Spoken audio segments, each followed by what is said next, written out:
You are not new to America.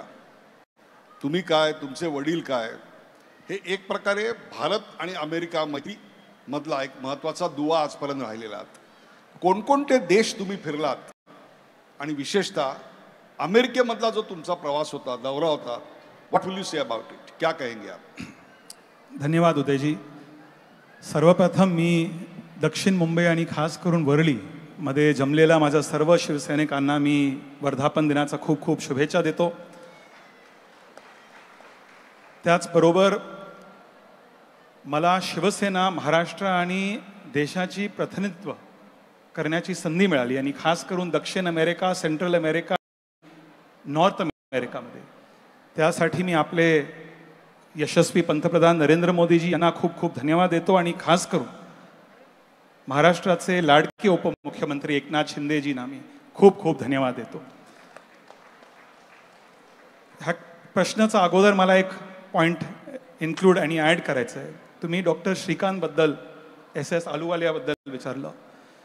7 डेलिगेशन्स होते आणि खास करून मी आज मोठ्या कॉन्फिडन्स आणि आत्मविश्वासाने सांगू शकतो की आफ्रिका आणि UAE मध्ये भारताला जे यश मिळालं त्याचा संपूर्ण श्रेय मी येथे उपस्थित असलेल्या सर्व शिवसैनिकांच्या वतीने डॉक्टर श्रीकांत शिंदेजींना देतो. ॲब्सोल्युटली. ॲक्च्युली उदयजी, बऱ्याच लोकांनी आपल्याला विचारलं की तुम्ही Sierra Leone, Liberia, Democratic Republic of काँगो, गयाना, पॅनेमा, कोलंबिया, ब्राझील का गेले? युनायटेड अरब एमिरेट्स म्हणजे दुबई, अबुधाबी अतिशय इम्पॉर्टंट आहे. युनायटेड स्टेट्स ऑफ अमेरिका अतिशय इम्पॉर्टंट आहे. पण तुमच्या म्हणजे आपल्या परवानगी घेऊन माझं कर्तव्य आहे की माझ्या शिवसैनिकांना जाणीव करून घ्यायची की ॲक्च्युली World War II नंतर युनायटेड नेशन्स स्थापित झालं आणि युनायटेड नेशन्स इम्पॉर्टंट कमिटी किंवा council United Nations Security Council आहे. UNSC म्हणजे युनायटेड नेशन्स सुरक्षा परिषद. आणि युनायटेड नेशन्स सिक्युरिटी परिषदमध्ये 5 परमनंट मेंबर्स आहेत. 2 years non permanent members, countries become non permanent members. आणि आता सध्या गयाना आणि पॅनेमा नॉन परमनंट मेंबर्स आहे. पुढच्या वर्षी कोलंबिया नॉन परमनंट मेंबर होईल.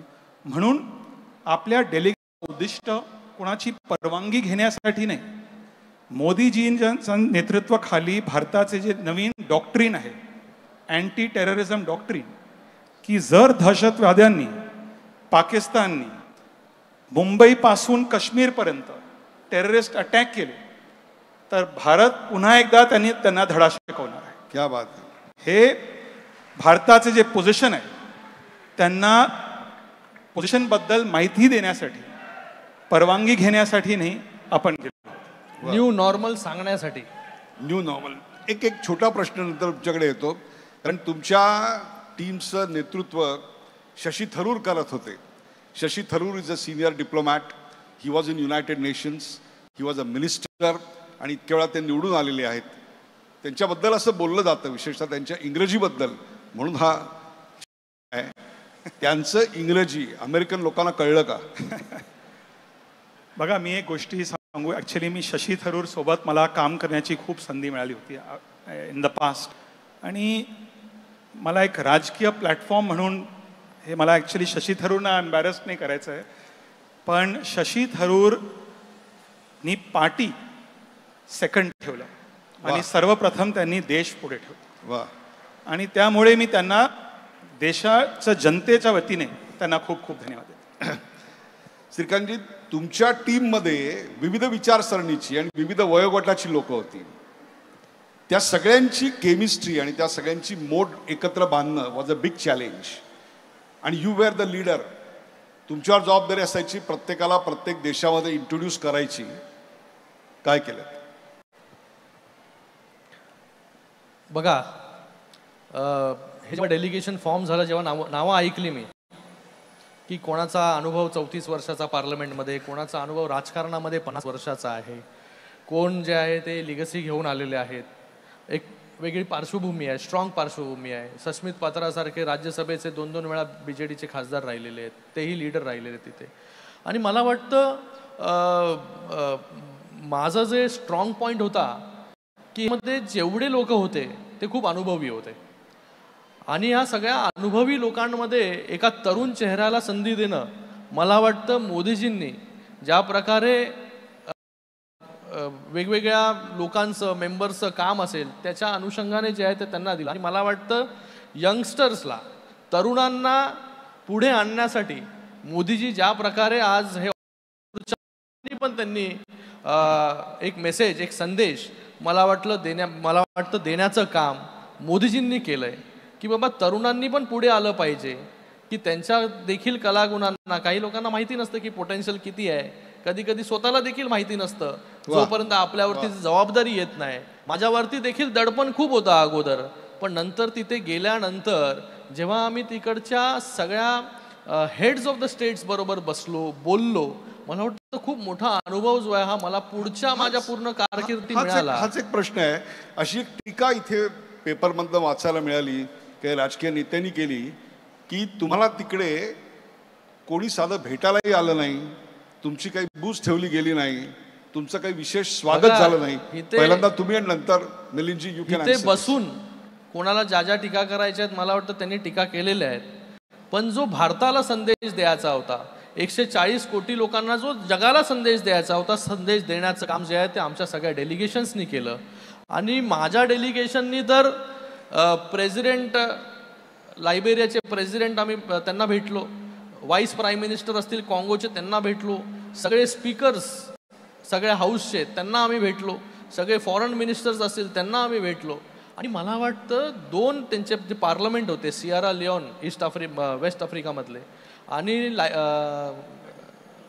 ईस्ट आफ्रिका सियारा लिओन आणि लायबेरिया या दोन्ही देशांनी त्यांच्या पार्लमेंटमध्ये मौन बाळगण्याचं काम केलं जे पाकिस्ताननी हल्ला केला पहलगामवरती त्याला कंडेम करण्याचं काम केलं त्याचा निषेध करण्याचं काम केलं आणि शोक प्रस्ताव पास करण्याचं काम देखील त्या पार्लमेंटनी केलं तर जे लोक इकडे बसून गल्लीमध्ये बसून जे काय बरळत आहेत त्यांना बरळू द्या आम्हाला जे करायचं ते आम्ही करून आलोय आणि जो संदेश द्यायचा होता पूर्ण जगाला हा संदेश जो आहे तो 140 कोटी लोकांचा हा देशाला जगाला देण्याचं काम आम्ही केलं जे न्यू नॉर्मल आहे की बाबा ब्लड आणि water cannot flow together terror आणि टॉक्स कॅनॉट गो टुगेदर हे जे आम्हाला सांगायचं होतं की जोपर्यंत पाकिस्तान दहशतवादी हल्ले बंद करणार नाही तोपर्यंत त्यांच्याबरोबर कुठलीही जी आहे ही बातचीत होणार नाही हा संदेश देण्याचं काम केलं आणि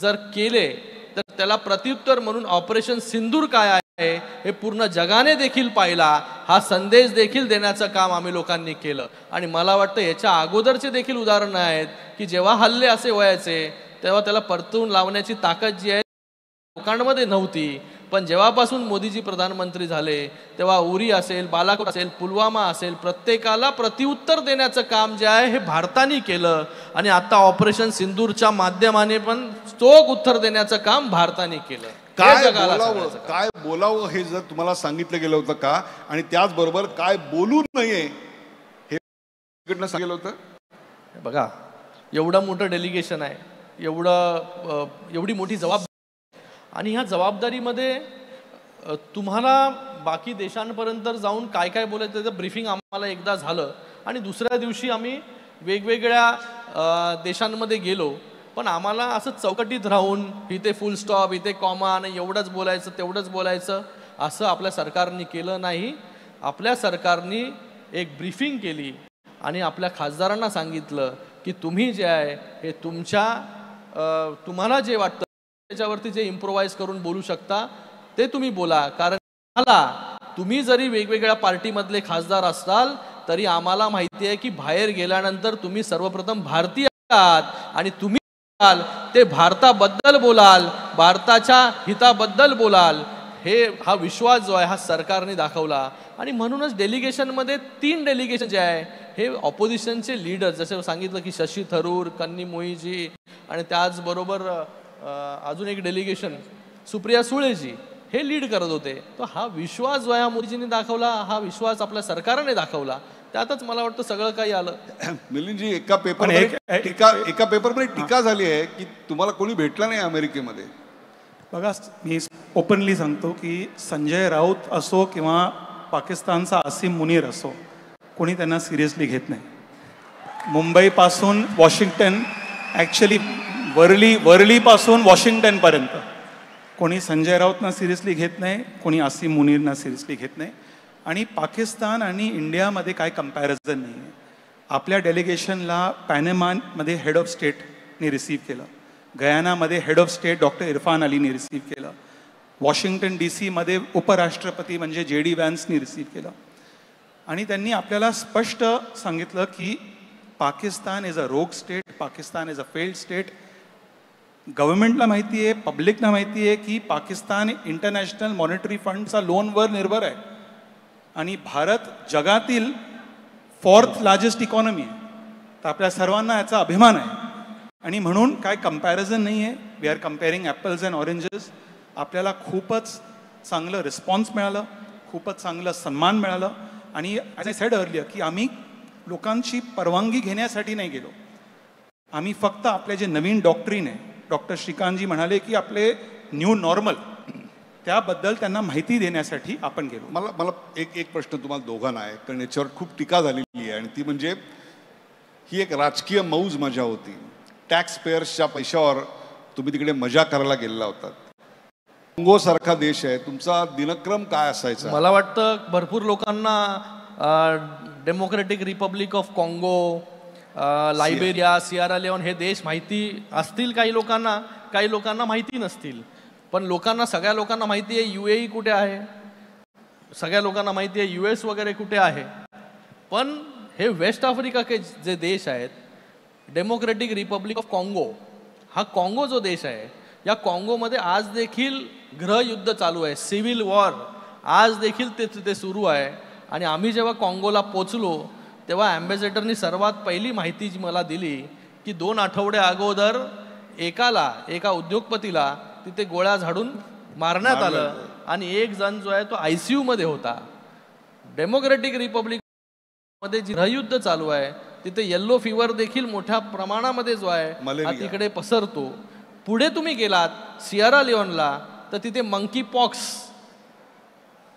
हा जो आहे हा आजार, आणि आम्ही जेव्हा तिथे गेलो तेव्हा 50% ते राईज झालं होतं.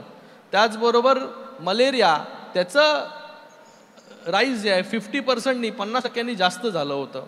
तर अशा देशांमध्ये आम्ही गेलो होतो जिथे गृहयुद्ध आज देखील चालू आहे.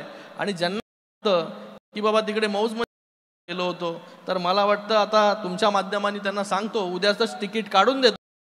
एमिरेट्स असेल, जी काय एअरलाईन्स त्यांना पाहिजे ती एअरलाईन्सने त्याला तिकडे पाठवू आणि जरा फिरून यायला सांगू त्यांना, आणि त्यांचा अनुभव नंतर घ्यायला आपण बसू करायचे आहे.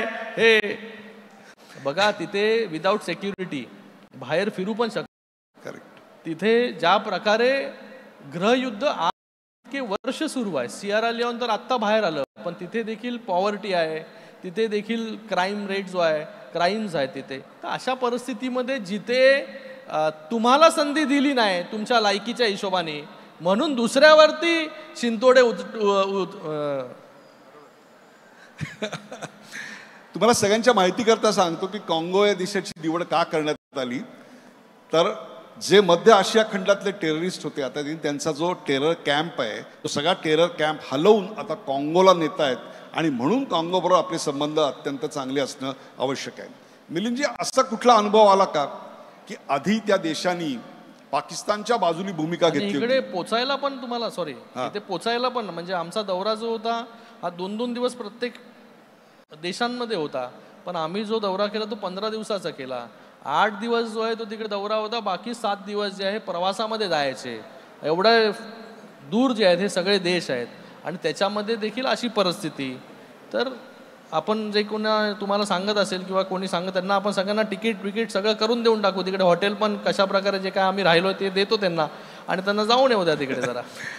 असा कुठला देश आहे का की ज्यांनी आधी पाकिस्तानच्या बाजूनी भूमिका घेतली होती, तुमचं डेलिगेशन गेलं, तुम्ही प्रेझेंटेशन दिलं आणि त्याच्यानंतर त्यांनी भूमिका बदलली आणि भारताला सपोर्ट केला? हो, कोलंबियामध्ये असं झालं होतं ॲक्च्युली. कोलंबियामध्ये, कारण कोलंबिया पुढच्या वर्षी युनायटेड नेशन सिक्युरिटी काउंसिलचा नॉन परमनेंट मेंबर होईल.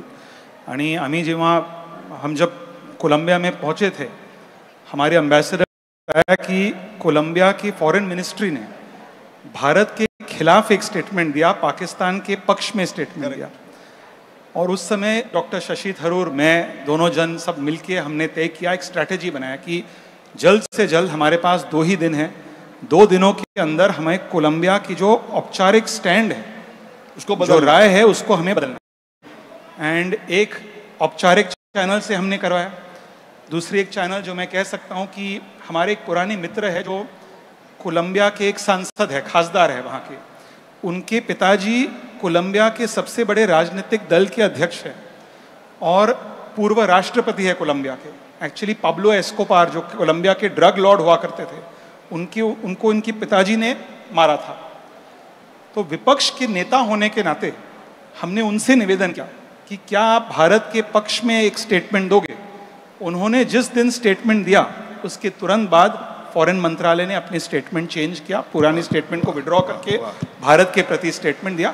आणि ॲक्च्युली काय चालू आहे लॅटिन अमेरिकामध्ये, तुम्ही पण तुमचं पण ट्रॅव्हलिंग झालं ॲक्च्युली साऊथ अमेरिकामध्ये, साऊथ ग्लोबल साऊथ, आफ्रिका असो किंवा दक्षिण अमेरिका असो किंवा साऊथ ईस्ट एशिया असो, ॲक्च्युली सध्याची चर्चा की आपल्याला अमेरिकासोबत जायचं आहे की आपल्याला चायना बरोबर जायचं आहे। आणि मी त्यांना एक थर्ड ऑल्टरनेटिव्ह दिलं की तुम्ही भारत सोबत या। वाह, तुम्हाला चाइना सोबत कशाला जायचं आहे, तुम्हाला अमेरिका सोबत कशाला जायचं, तुम्ही भारत सोबत। आणि इंडिया में बहुत विश्वास है, लोगों को इंडिया की कल्चर, इंडिया की लोकशाही, इंडिया की लोकतंत्र बहुत पसंद है, बहुत इम्प्रेस्ड है। थर्ड ऑल्टरनेटिव्ह देना बहुत, मैं मानता हूं। मराठी मंडळ संपर्क झाला का तुमचा?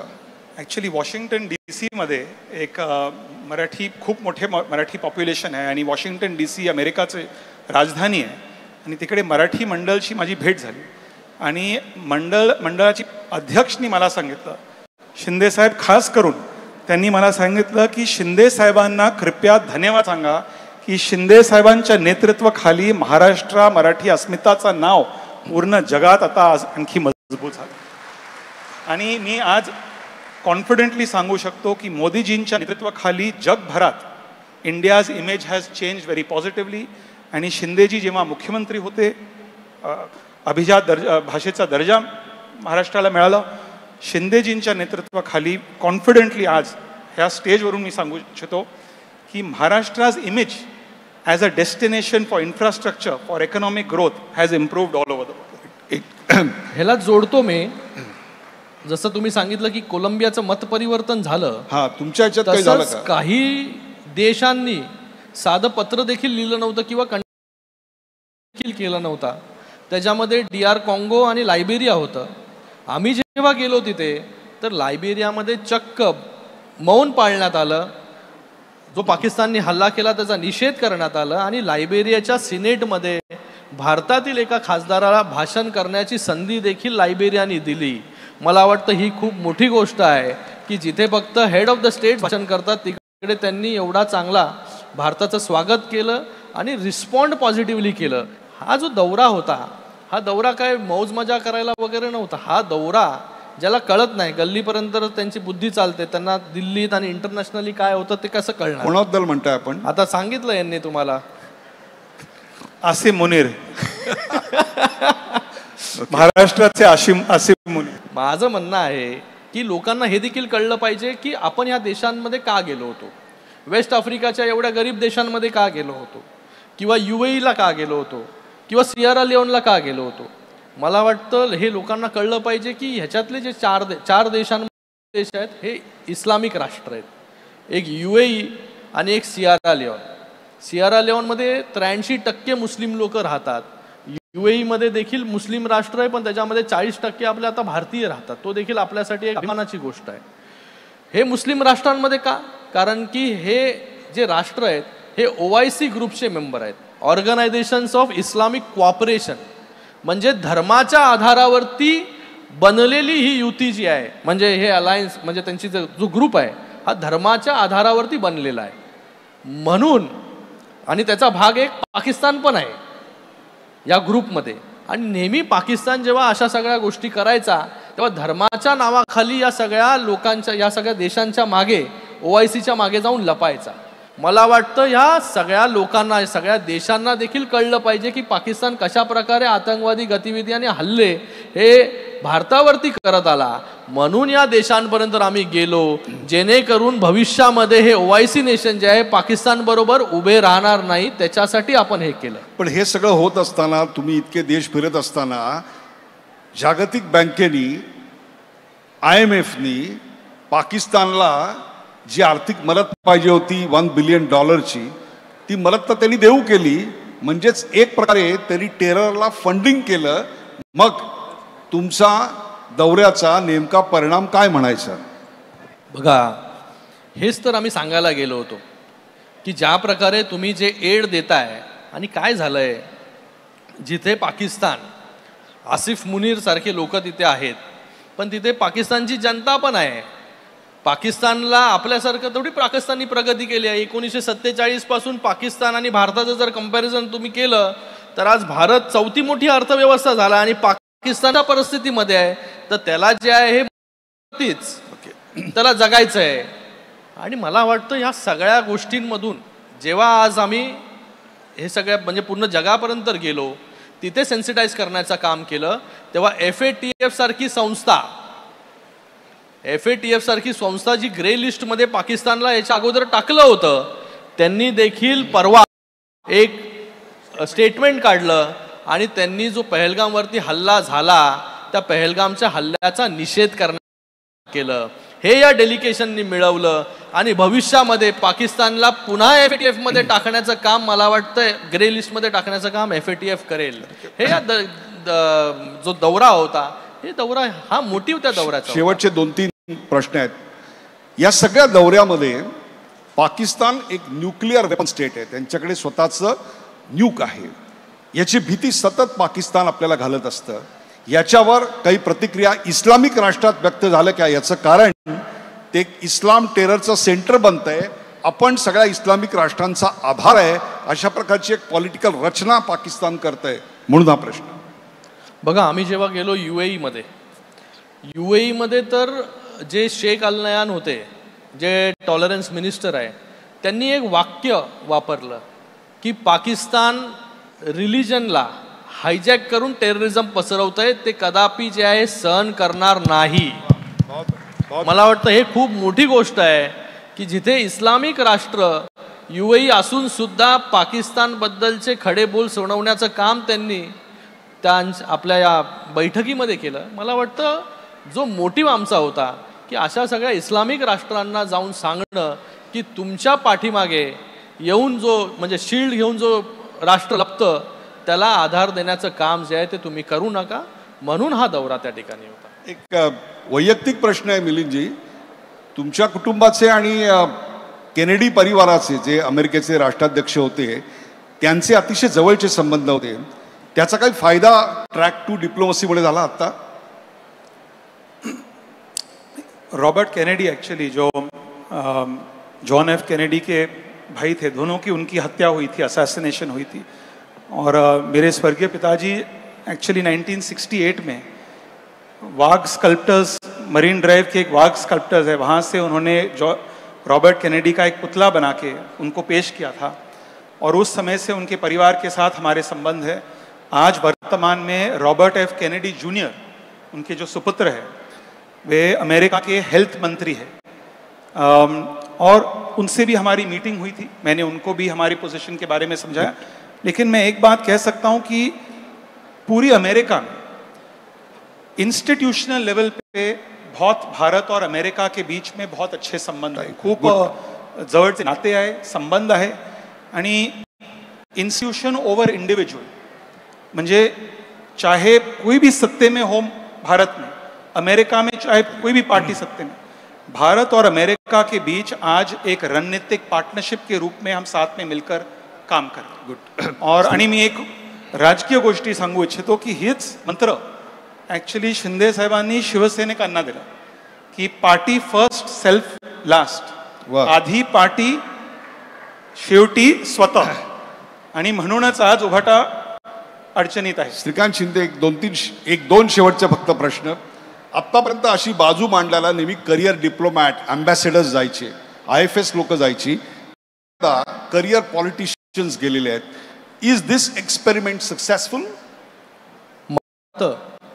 की हा जो इनिशिएटिव्ह आपल्या सरकारने घेतला, मोठ्या प्रमाणामध्ये ह्याला सक्सेस देखील मिळालं. जसं मिलिंदजींनी सांगितलं तुम्हाला की कोलंबियाचं मत एक वेगळं, त्याच्यानंतर तिथे जेव्हा हे सगळे गेले त्यांना जेव्हा सांगितल्या गोष्टी तेव्हा त्याचं मतपरिवर्तन झालं. मला वाटतं एक लोकप्रतिनिधी जो असतो तो लोकप्रतिनिधी लोकांच्या भावना जो आहे त्या चांगल्या प्रकारे व्यक्त करू शकतो. आणि मला वाटतं हा जो एक्सपिरियन्स गेले अनेक वर्ष लोकप्रतिनिधींना आहे